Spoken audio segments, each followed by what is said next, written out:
பெரிய பெருமாள் கிட்ட போய் அனுமதி விண்ணப்பம் அனுமதிக்காக இந்த மாதிரி சடகோபஜியர்னு திருநாமத்தை மாத்திக்கலான்னு இருக்கேன்னு அவர்கிட்ட போய் விண்ணப்பம் பண்ணினார்.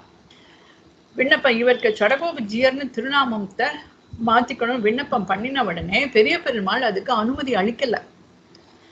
ஏன் அனுமதி அளிக்கலன்னா அவருக்கு தெரியும் இவர் நமக்கு ஆச்சாரியனாக பிற்காலத்துல அவர் நமக்கு ஆச்சாரியனாக ஆக போறாருன்னு அவருக்கு தெரியும், பெரிய பெருமாளுக்கு தெரியும்.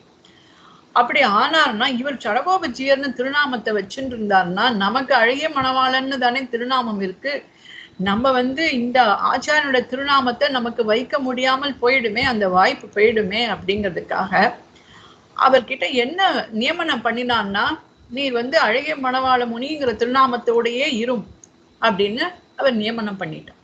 மணவாள மாமுனிகளுக்கு அது ஏன் அவர் அப்படி நமக்கு நியமனம் பண்றான்னு தெரியாது, அவருக்கு தெரியாது. ஆனா பெரிய பெருமாளுக்கு அது தெரியும், இவர் நமக்கு